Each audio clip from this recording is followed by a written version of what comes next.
Michael, hi, how you doing? Hey Phil, good to see you again. It's been a while since we did that shoot in London, so I thought we'd get in touch because you just sent me some pictures.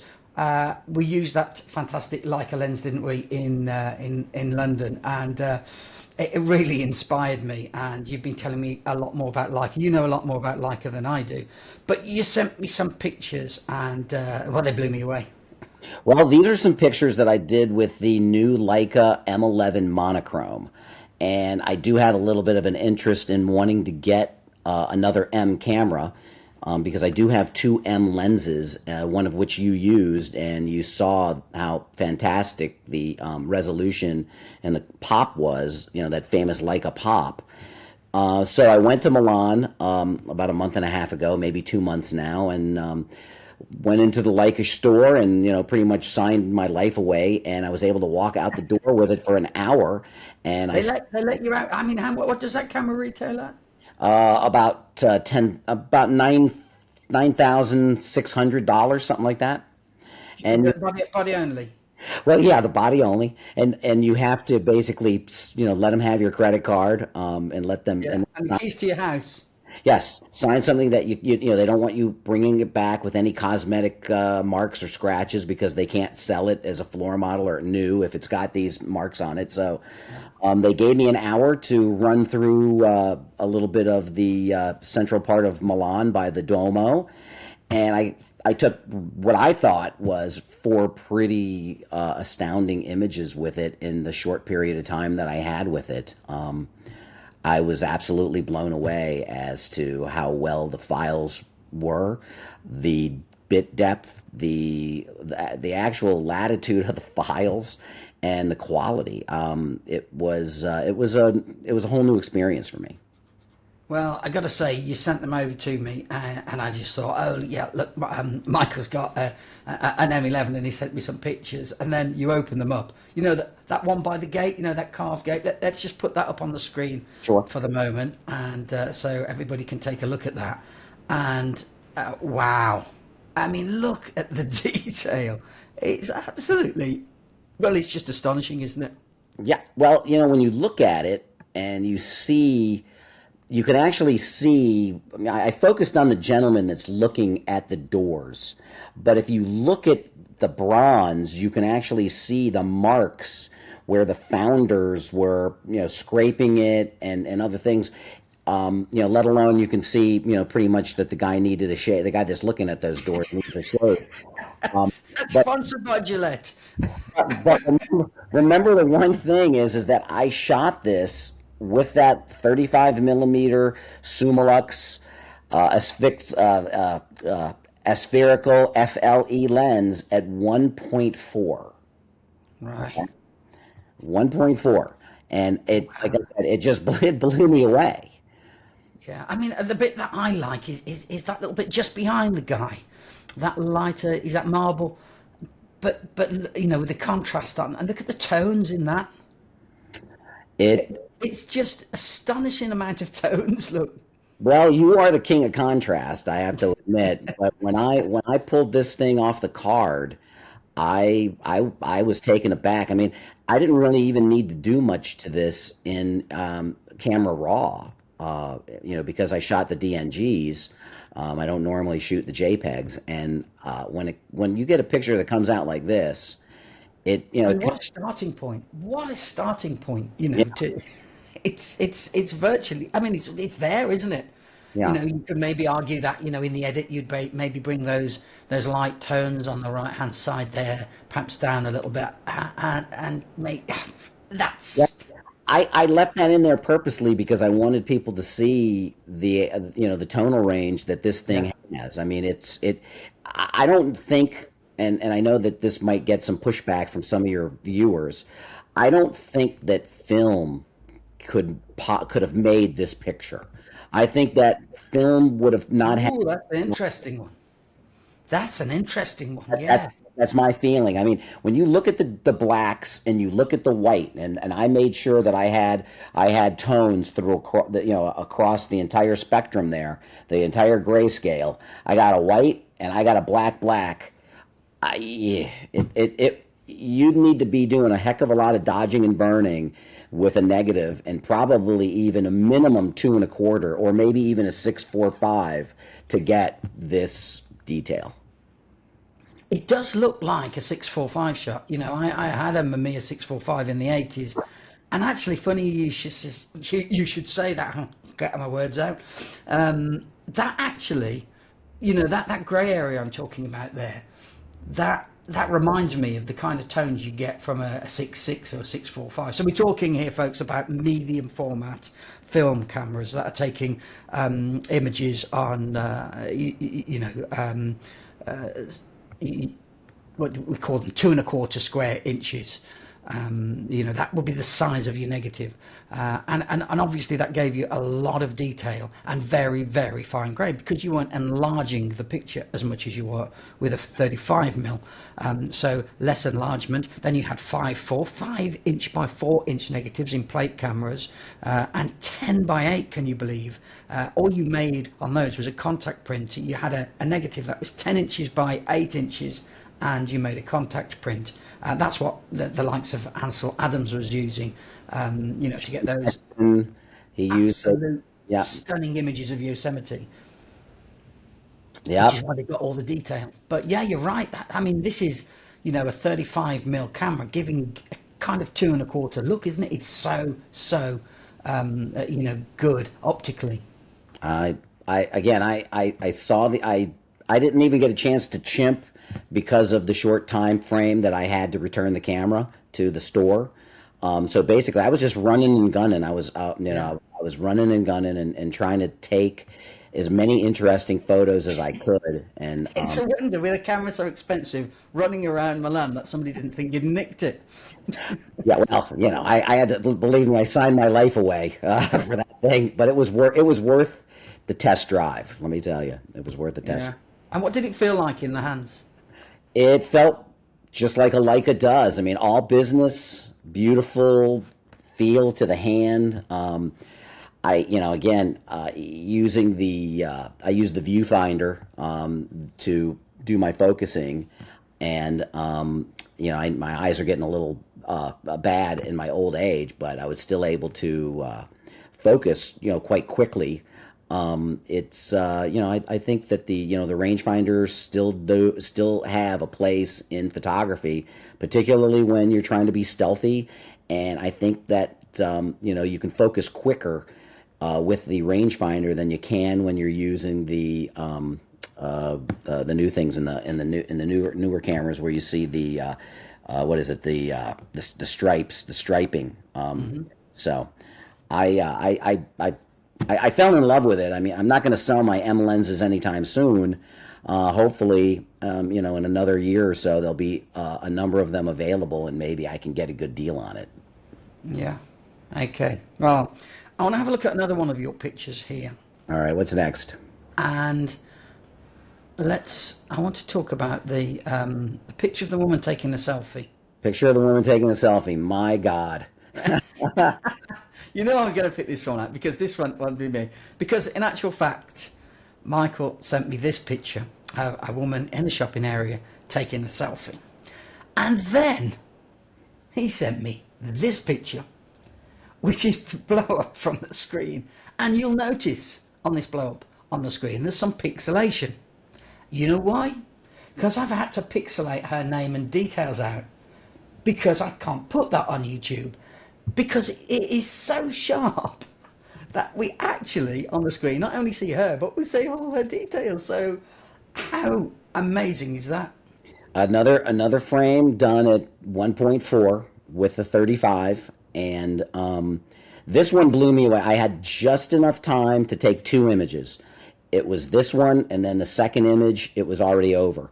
But if you look, and again, you mentioned the detail on her phone screen.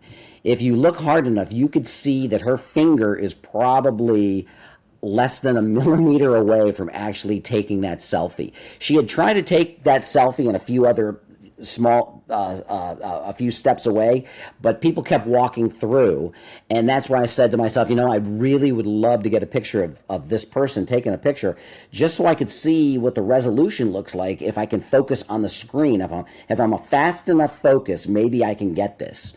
And as I said, I got this image, and the next image, it was over. And my goodness, you got it. That's the thing, Michael. You got it. And all it takes is a $9,000 camera and 35 years experience in the trade. Experience with a $5,000 lens on that $9,000 camera. Oh well. I'll tell you what. The focus ring from the camera around her head. Yeah.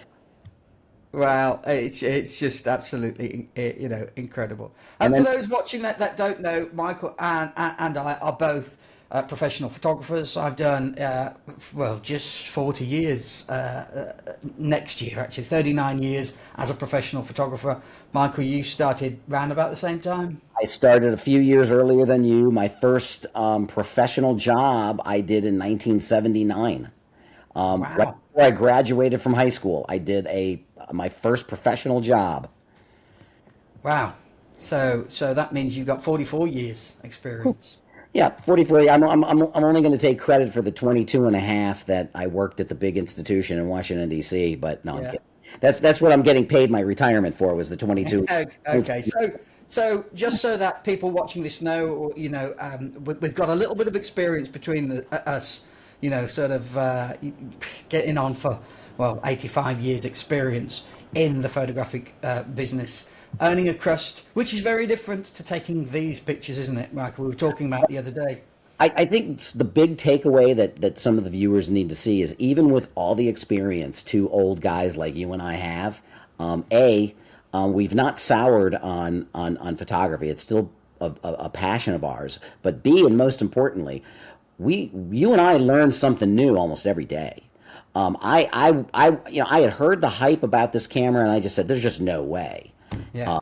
And when I brought that camera back to them, my mind was made up. I'm gonna buy an M11, whether it's gonna be the color version or the monochrome. It's just a matter of when and if I can save the money. And I'm not a rich guy, just like you. It's gonna take me time.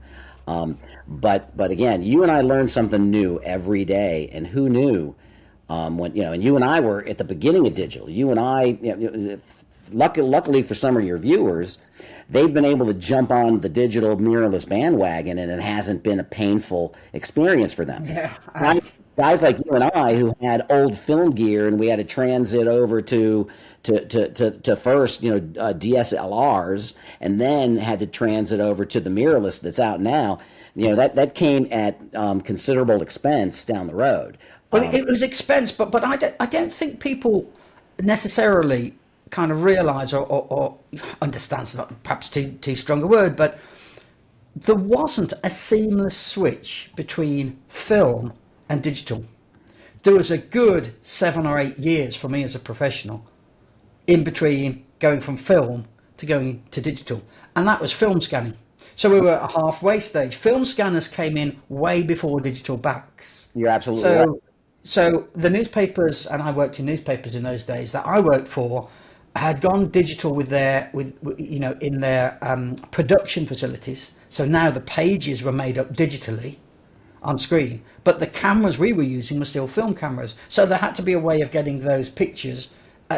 So when we first started, we were shooting film and we were printing the pictures out, and then those pictures were being scanned in. But then the film scanners came in, which gave much better quality, and we were taking pictures still on film and then scanning the negatives in, and that went on for like 4 or 5 years until good enough. I think Kodak made the first digital back for a Nikon. Well, they did, and it was about expensive. That big. Yes. It sat on the bottom of the camera. You had to send your camera back to Nikon or Kodak, for it. And they took the door off the back, and they fitted this contraption that went on. But the camera was that deep, right? And the back made it that deep. It was a real brick. And if I remember correctly, it was a Nikon F3. Yeah. It was an F4. An F4. Okay. Really? An F4? I thought it was a Yeah. 3. Okay. It might be it might still be the three. I'm pretty sure we were on fours then, though. Possibly, yeah. But remember now, you the digital images that you were taking on that big disk drive that was in that Kodak thing, you could maybe take 10 images, and they were probably twice the size of a postage stamp. Yeah, And what you've got to remember is it cost an absolute fortune then, and right, actually was producing a picture that was probably a fraction, not even a tenth of the size that your phone can do, or you could probably do on your watch or something now. right. Absolutely. And but yes, there was a slow roll from film to digital. But again, the reason that everybody was pushing digital was because, as you know, competition. You specifically, competition in magazine work and in newspaper work, and being able to get those images on TV to beat deadlines is why that was pretty much the main driving force behind getting digital. I mean, the environmental impact was a benefit of it, but that wasn't the reason why most manufacturers were pushing. At least from what I heard, they That was speed. I mean, I was in news, so speed was important. You were doing runways, and fashion and whatnot, and working with some big names, and that was about getting stuff out quickly, wasn't it? Yeah, I did the first live Victoria's Secret fashion show in 1995-96 in New York at the hotel. What the heck was the name of the hotel? Right uptown, right by the Central Park, and I had a runner, and there was somebody that was doing the Photoshop for me, and I was using a Nikon, I believe it was an E2. It was a camera that was co-built with Fuji, and we had memory cards that were almost the size of cigarettes, but much thinner. And I was able to take 15 images on each one of those cards. And each one of those cards at the time was about $3,000 or $4,000. And Nikon and AOL and Victoria's Secret all got together and worked with a company that I was working with at the time. And we actually, that one day, the website that I was working with that day got, I think it was 1.5 million hits, and we're talking, early or middle 90s. So it was successful.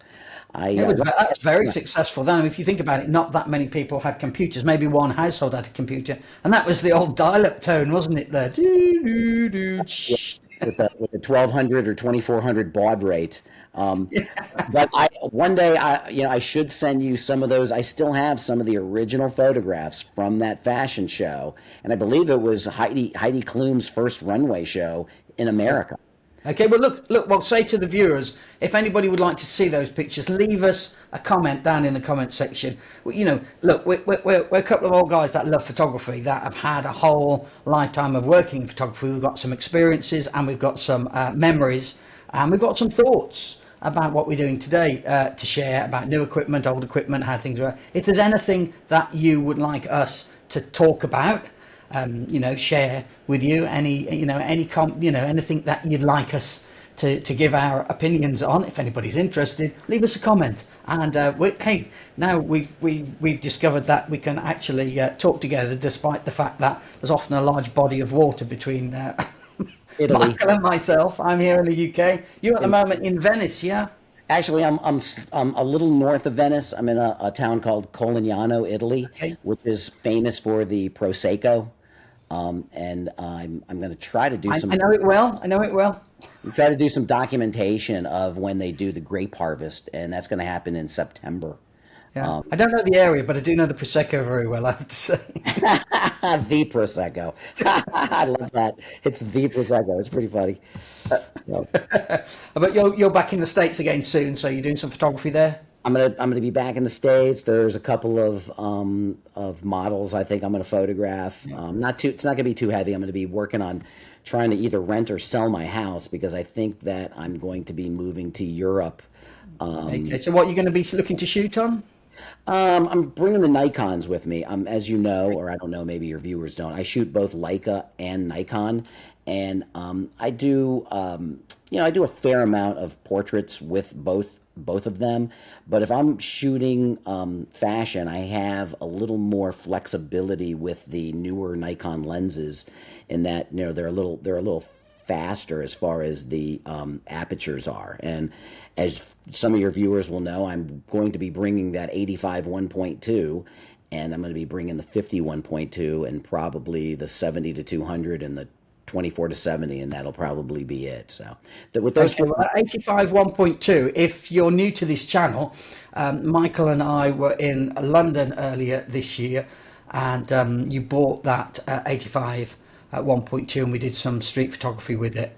It was really great fun, and I pitted it against the Nikon, what's mine, the 1.8, isn't it? Yeah. So we looked at them side by side to see if there was a difference. Hey, I'll leave that film at the end of this film so that you can click on it and have a look if you haven't already seen it. Not that there's anything wrong with the 1.8. The 1.8 is a solid contender. But again, you and I both being professionals, there's a cost for everything. And if you're going to jump into that 1.2 level of shooting, it comes at a considerable cost. But this was a lens that I personally waited for about 2.5 years, since the Z series has been out, and that was the one that I wanted. That one, the 51.2 is an amazing lens, and I've used it for a couple of things, but the 85 is next level. Well, I think putting them side by side was really, really interesting.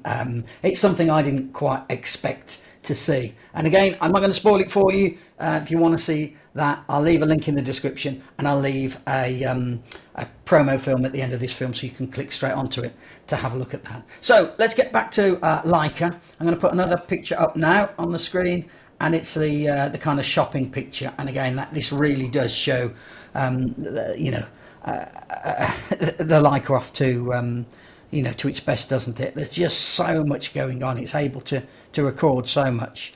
I'm talking about the one with the doorway. The doorway, yeah. Well, you're talking about the doorway to the vendor? Yeah. Okay, that picture was just one. I went and had a cup of cappuccino or espresso, and I walked out the door, and there was this vendor's cart kind of thing out there.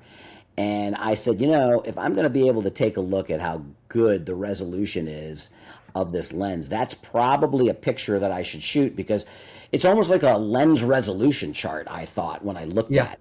Yeah. And it's like, you got heavily backlit coming from the, center of the photo, but I was able to, get a lot of tones from the newspapers and some of the other items that are being sold.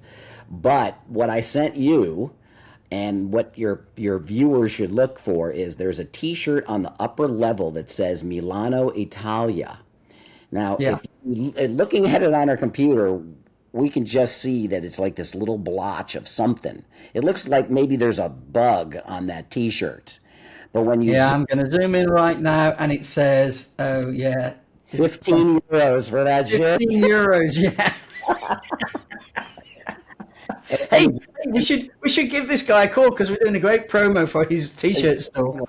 Now this one was not shot at 1.4. This one I shot at f4, and I did that purposely because I did want to see how it looked. Because everyone knows Summilux lenses are awesome all the way open, but they do start cleaning up and giving you really good results edge to edge at around f4. So that's the other reason why I shot this, was to see if it, with this new chip that's in this, M11 monochrome, how it was going to clean up the edges. Well, if you look in the corners of the photos, you can actually read in the cellophane, inside his little cupboards there, the titles of the magazines. If you look at the newspapers that are there, if you zoom in a little bit, you might not be able to do that. Let's go over to the newspaper and see if we can see what was happening that day. Okay, so we've got the New York Times. Start with telling us risks are high as Ukraine gets ready for offensive. The expected campaign could alter the dynamics of its war in Russia. I'm actually reading the text of the newspaper here. I'm not reading the headline now. I'm reading the text of the newspaper. And I was probably about 20 feet, maybe 25 feet away from that, maybe even a little more. Wow. And you can actually look at some of the bags that are hanging and actually see the way that the fiber is knitted in there. Wow. It just, it this picture was this picture was the one that I saw that was when I made up my mind. It's like I've got to get one of these cameras. Yeah. And then when you look at the way the lens, resolves with the chip that's in that M11, it's again. Now this is the older FLE, which means floating lens element. There is a newer one that just came out, and I believe it's got 11 aperture blades, and it has a screw out a lens shade. So the version that I have, the one that came out before it, you had to put on a lens shade. You either screwed it on, or there was a plastic one that you could put on there. You could snap it on, kind of, and it only has 9 aperture blades. So if you folks looking at these photos see these things and now say, man, Leica put out a new lens that costs about the same, but it's got 11 aperture blades. That means that the bokeh is going to be much more smoother. The transition from what's in focus to out of focus is going to be just like butter. Okay, right. You're just making me want more and more. And my bank manager, he's not going to be at all happy about that. When I was a kid, when I first started in this business, and I saw back then what Leica stuff was for, I just said, this is not my game. This stuff is for rich doctors, rich lawyers, people that are, that are wealthy, that have, a trust fund, something like that. But as I got older and I was able to start to use the gear, that was when I started to see what it was all about. And there's no other camera manufacturer on the market. And, everybody, you can tell me about your Sonys, you can tell me about your Nikons, you can tell me about your Canons.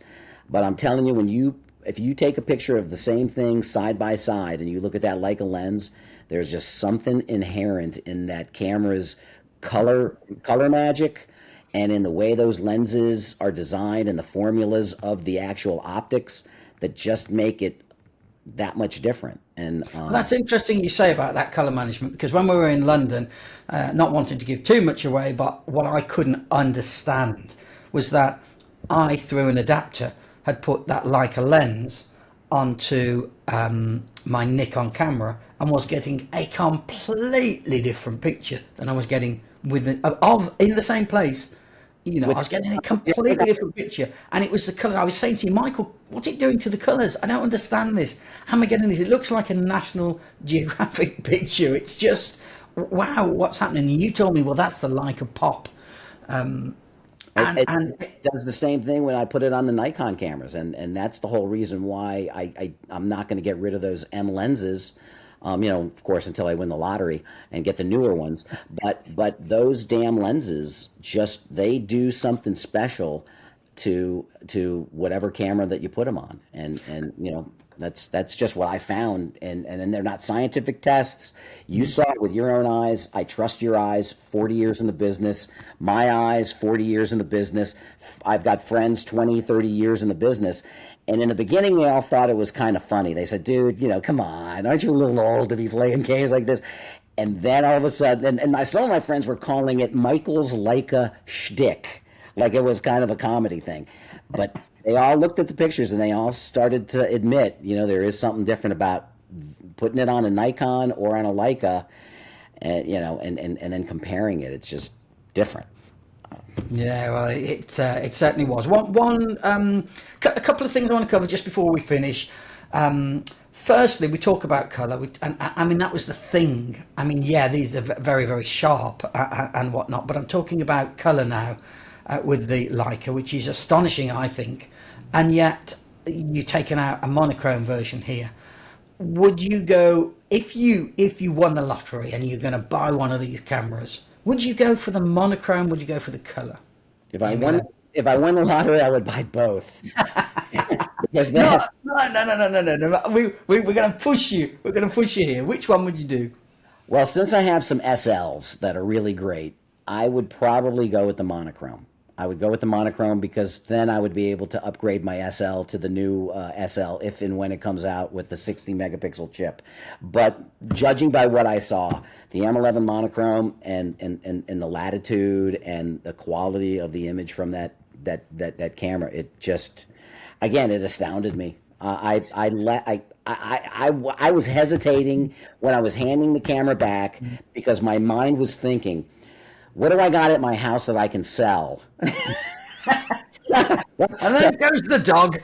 Exactly. What do I have at my house that I could sell before I rent it or sell it that can get me into the Washington, D.C., or actually my local camera store, which is Pro Photo? What can I do to go into Pro Photo and say, here's the cash, give me the M11 monochrome? Yeah, well, do you know what? It's a funny thing because I've done videos before saying I can't understand why anybody would buy a monochrome camera. It doesn't make any real sense to me because you want both options, because it's so easy to turn a color picture into a black and white picture. I don't understand it. And then somebody said to me just recently, when I was looking at some monochrome, I think it was a Q cam, like a Q or something. There was a monochrome version, or something. I'm not sure, but I was looking at something, and some guy online said, the thing is, when you have a monochrome camera and your viewfinder information is monochrome, you look for different pictures because you see what works well in monochrome. You're looking at the world through a black and white eyes suddenly as you're looking at black and white viewfinder, and so you're not influenced by color. Right. Well, for That's a good way of putting it. well, for two guys like you and I that absolutely love black and white because that's where we started.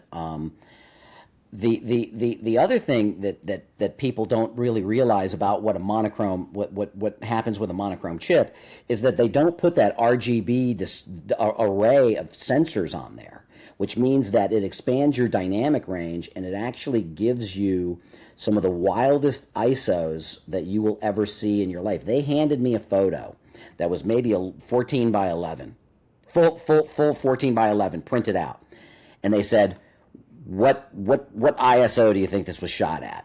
And I looked at it, and for an old guy like you and I, when we used to shoot 1600 film, you would see that grain pop up, and I'm saying, all right, I'm going to say that 6,000, maybe 6,400 around there.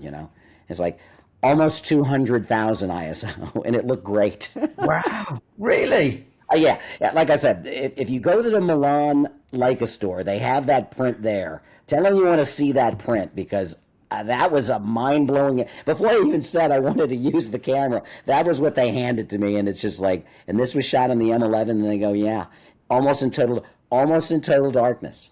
And there was an image there. It was a picture of the back of a house with a street lamp, and you could actually see the detail in the leaves on the tree that was on the back of the house. So here's a question. If you've got a color camera, and maybe somebody, if we can't answer this, maybe somebody can, and I hope they do in the comments. If you've got a color camera, a regular, mirrorless or DSLR or whatever, and they all have a monochrome mode. Yes. So if we switch them on to monochrome mode, does that bypass those, RGB filters? In the sense that does that give us more ISO or not?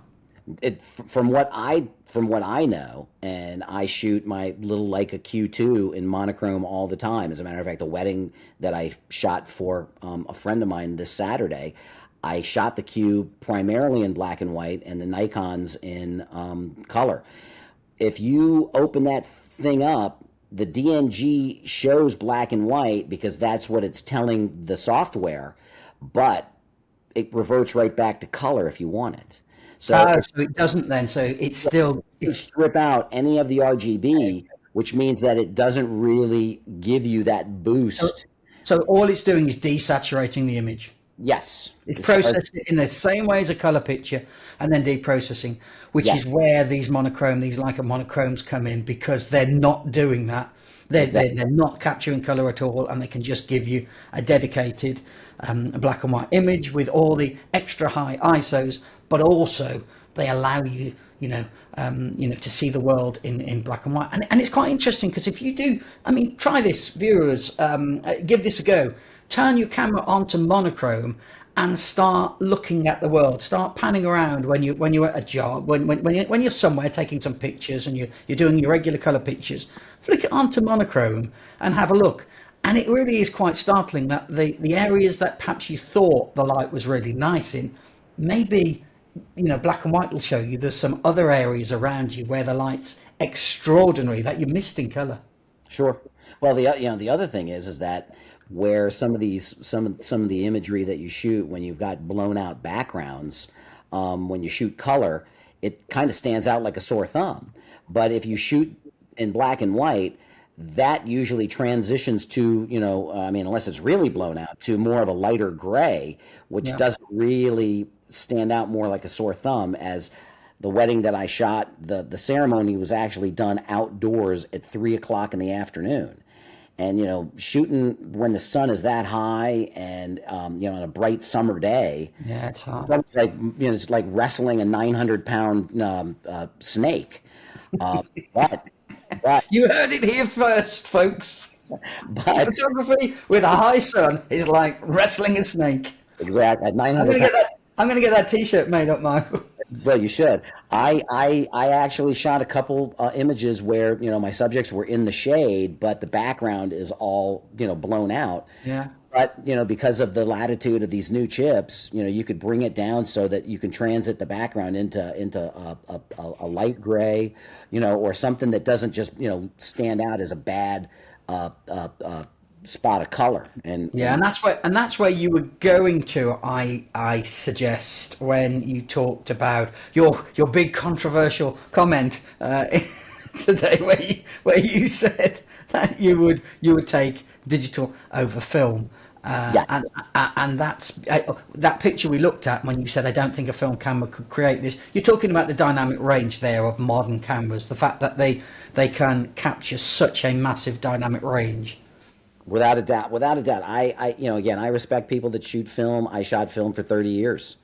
And in the beginning, as both you and I found out, the dynamic range on the early digital products were absolutely horrible. Yeah, I mean, Remember getting the D1.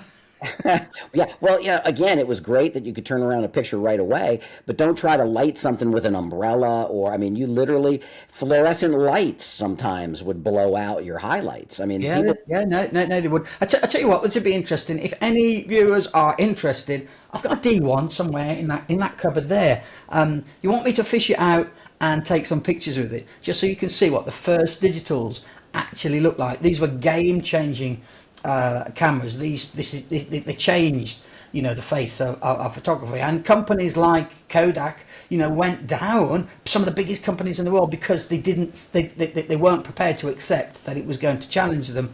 Allegedly, that's what that's what I heard. One of the reasons that Kodak suffered and ended up, they went out of business, did they? no, they actually, believe it or not, there's so much of a resurgence of film use that Oh, Kodak actually, I believe, just a couple of weeks ago, put a third shift on. So they're banging out film up in hey, well, that's great. I mean, that's great to hear because this is one of the companies that I grew up with. I loved Kodak. I loved Kodak film. I loved Ilford film. I loved Agfa film. I loved all three of those. I mean, and again, in the '80s, it was almost impossible to get Agfa and Ilford film in the States. I mean, it was only you had Tri-X, you had Panatomic X, and you had Plus X. And that was it. So HP5, HP4, all those great Ilford black and white films. FP4 it was, wasn't it? Yeah, the Ilford ones and Yeah, the Ilford ones and the Agfa ones that you guys here in Europe, man, you guys have no idea how lucky you were to have Agfa and Ilford films. And again, it's not that Kodak was bad. It just it just offered you a wider range of films. And again, if the film grain structure back then wasn't such a big deal, why are so many software people and why, does Fuji inherently build in film simulations for their digital cameras? I mean, it's still a big deal. People still love the look of certain film grains. and also now you can buy. I mean, I was just talking to a company, DHansa, and they specialize in actually simulations and they are simulations obviously, but of classic films. And I'm not just talking about two or three well-known ones. I'm talking about all sorts of individual films, really obscure films as well, cine films and 35mm films and all these different film stocks, and the developers. So they've actually worked out how the look would be if you use this Kodak film with this particular developer and this particular paper. And so they've printed things out. They've looked at film stock. They've looked at how the color and contrast and grain structure and whatnot are. And DHansa have got this product, which I'm hoping that they might send one over that we can have a look at it, and then maybe we could both have a look at what they look like compared to what our memory serves us as. Could you imagine printing out something that you shoot with, the Nikon or the Leica, and having it come out looking like older film on a piece of paper that you were able to use in the 80s or 90s, actual photo paper from the 80s and 90s? Yeah. I mean, that sounds amazing. That does sound pretty interesting. So, well, watch this space. We'll see. Hopefully, might be able to bring some of that to the channel. Michael, it's been great talking to you. I've used up loads of your time, and I love dealing with you, Phil. You're great. I mean, your infectious personality is so good. Like I said, when I finally get this house squared away, I'm definitely going to make another ride out to London. But maybe we could just, maybe I could just pick up a rental car the next time, and then you meet me in London, and we just go where the wind blows, and we find some small city. Let's do a couple of days, and we can go to some places other than London. London is a great city, but the UK is more than London. There's lots and lots of great places here in the UK. I live in Birmingham, and we got some great stuff in Birmingham, and so have Manchester and Liverpool and Edinburgh. Yeah, I had such a great time riding around on the bus, going to the Roman baths and to Stonehenge. Oh yeah, of course. Yeah, you went to Stonehenge as well, didn't you? They got some nice pictures there.